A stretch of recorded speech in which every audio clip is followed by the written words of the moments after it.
Bonjour et bienvenue dans cette, on va dire, cette exhortation dont le titre est très intéressant parce qu'il nous touche nous-mêmes. Ça veut dire qu'il y aura un peu d'introspection.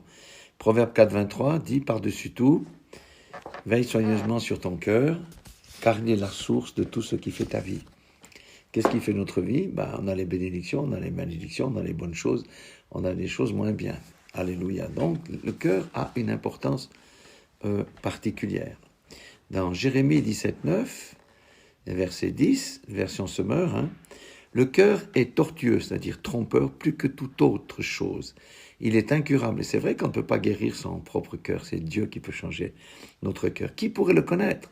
L'homme ne peut pas connaître son propre cœur, ni le cœur de son voisin, quoiqu'on peut discerner un certain nombre de choses.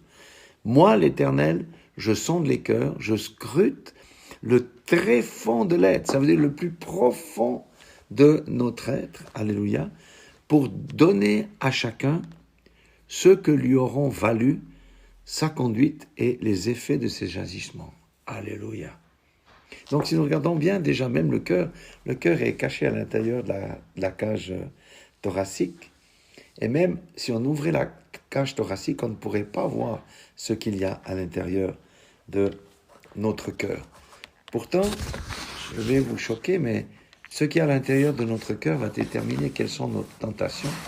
Et si nous y succombons, eh bien nous tombons dans le péché.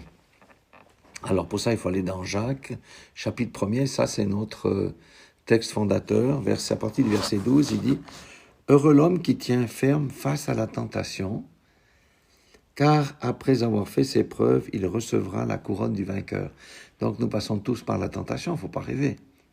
Jésus, le premier à passer par la tentation, bien que son cœur était pur, il a quand même passé par la tentation. Et justement, si nous comprenons bien Jésus, comme il n'avait rien de Satan en lui, il n'a pas pu chuter. Gardons ça à l'esprit. Verset 13. Que personne devant la tentation ne dise « c'est Dieu qui me tente ». Parce que vous savez, l'être humain, on a l'habitude de se défausser. Adam s'est défaussé sur Ève et Ève s'est défaussée sur le serpent. Que personne devant la tentation ne dise « c'est Dieu qui me tente », car Dieu ne peut être tenté par le mal et il ne tente lui-même personne. Donc ça nous laisse peu de possibilités. Si ce n'est pas Dieu qui nous tente, c'est que nous-mêmes nous sommes tentés par le diable, mais il faut que quelque chose l'attire.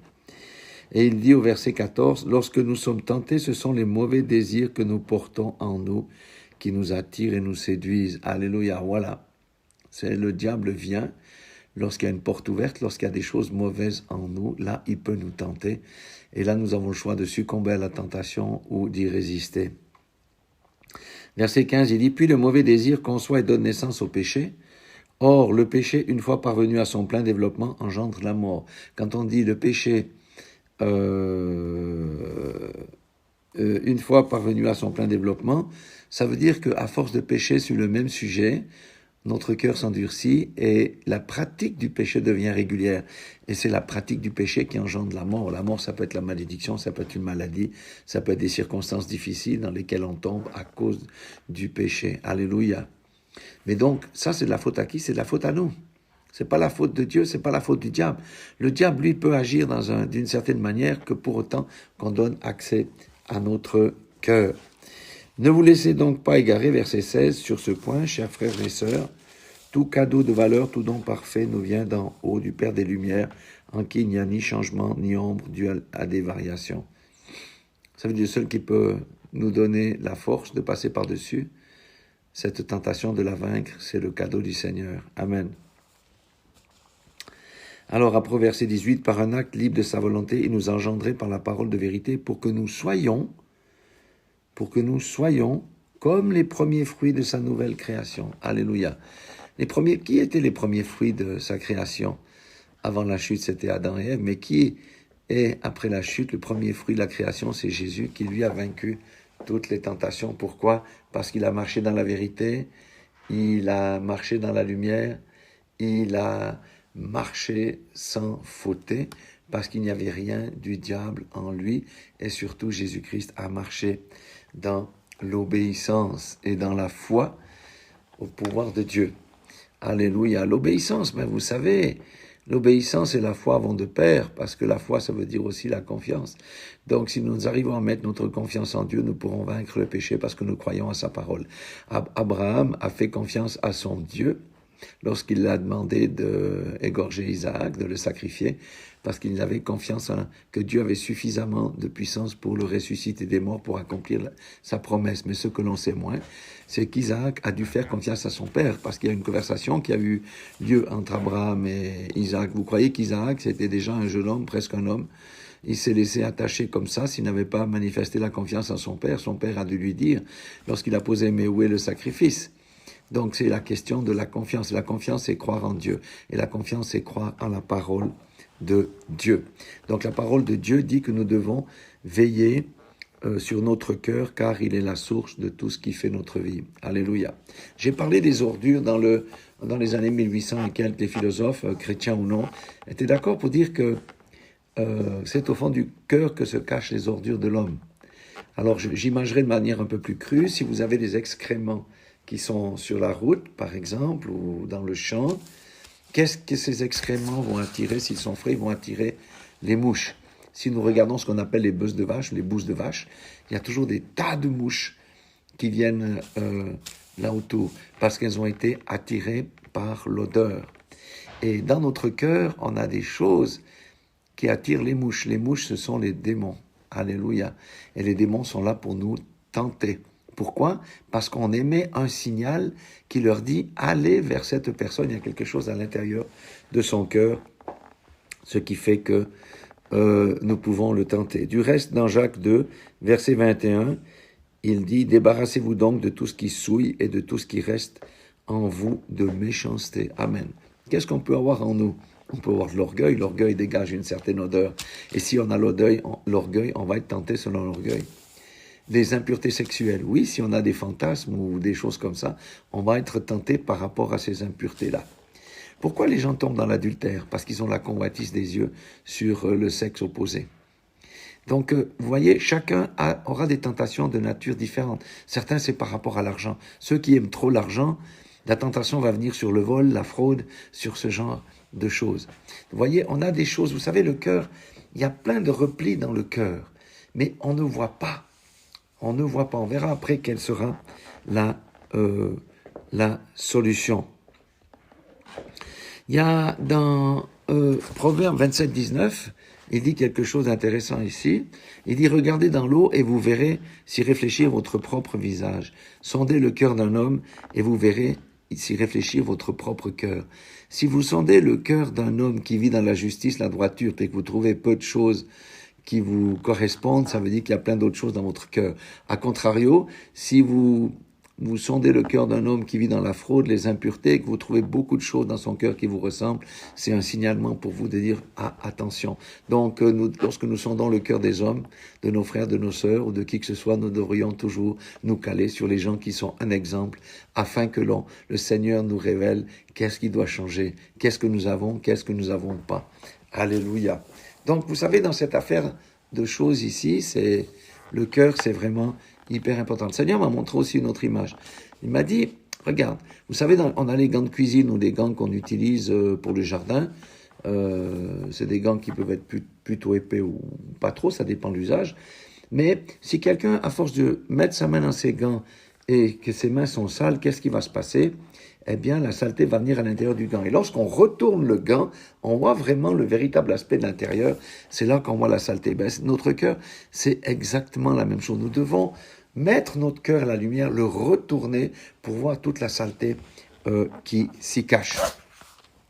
Joël 2,13 nous dit quelque chose d'intéressant. Il dit « Déchirez votre cœur et non vos vêtements, et revenez à l'Éternel, lui qui est votre Dieu, car il est plein de grâce et compatissant et lent à la colère, il est riche en amour et renonce volontiers au malheur dont il avait menacé. » Déchirer votre cœur, ça veut dire accepter de l'ouvrir devant le Seigneur, de lui montrer la totalité de ce qu'on a dans le cœur, de lui demander « Révèle-moi encore les choses qui sont cachées. » Parce que j'ai des choses qui surgissent comme ça de temps en temps, je ne sais pas d'où ça vient, mais ça vient de ton cœur.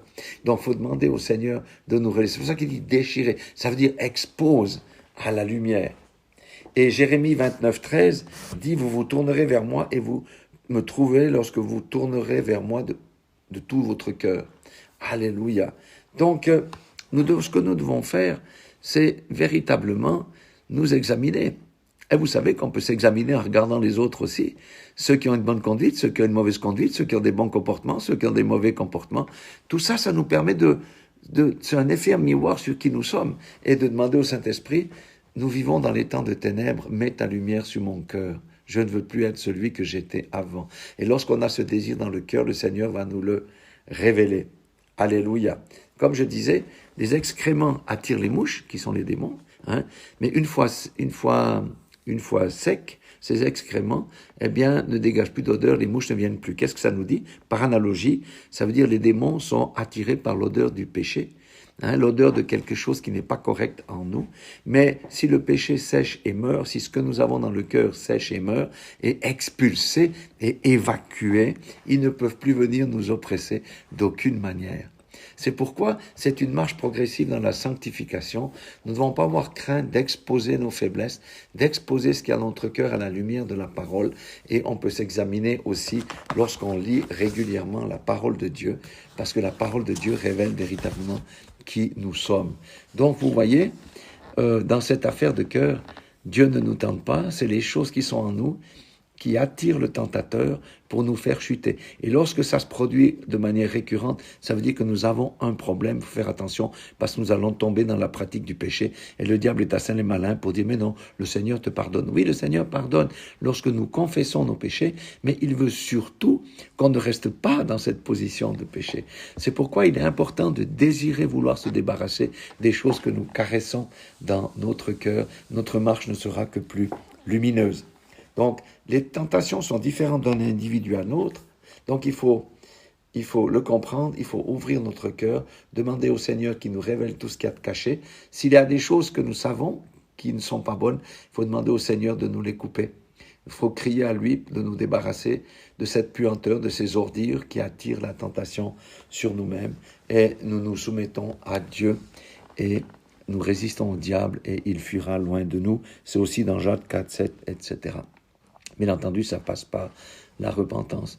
Alors, Jésus a été tenté. Et pourquoi il n'a pas su combattre la tentation? Parce qu'il n'avait rien en lui qui pouvait le faire chuter. Or, nous sommes dans une nature déchue. Et même si nous sommes nés de nouveau, notre cœur, il y a encore des choses qui progressivement doivent être enlevées. Et tant que nous caressons certaines choses dans notre cœur, parce qu'on n'a pas envie de lâcher, par exemple les fantasmes sexuels, la pornographie va venir, il y a toutes sortes de choses, de désordres qui vont arriver. Tant que nous gardons ces choses dans nos cœurs, eh bien nous serons soumis à la tentation du diable. Mais si nous n'avons rien dans le cœur, rien qui appartienne au diable, il ne peut pas venir nous tenter, nous ne pouvons pas chuter. Maintenant, nous avons un avocat auprès du Père, si nous mettons le genou à terre en confessant notre péché, il est fidèle et juste pour nous pardonner. Mais il ne faut pas que ça soit une habitude toutes les semaines d'aller prier, demander pardon, se repentir pour le même péché, parce que ça veut dire je suis dans la pratique du péché, et ça mène à la mort. Et là, nous avons besoin de la grâce de Dieu. Il faut ouvrir le cœur, vraiment crier à Dieu pour que la chose qui nous encombre là soit ôtée, que ces détritus soient jetés dehors. Voilà ce que j'avais à vous partager. Et je vous rappelle que ces prédications, je suis resté une semaine là-dessus, et c'est comme ça que ça parle. Dieu me parle à moi d'abord. Il me dit, mais qu'est-ce qu'il y a encore dans ton cœur? Déchire ton cœur, ouvre-moi ton cœur, supplie-moi de venir te dégager ces ordures. C'est ça que Dieu fait. Donc voilà, soyez tous bénis. Dans le nom puissant de Jésus-Christ, je vous aime, et Dieu vous aime, parce qu'il nous donne de tels enseignements. C'est pour que nous puissions progresser dans la sainteté et la sanctification. Alléluia, excellente semaine à tous, dans la paix du Seigneur et dans l'amour du Seigneur.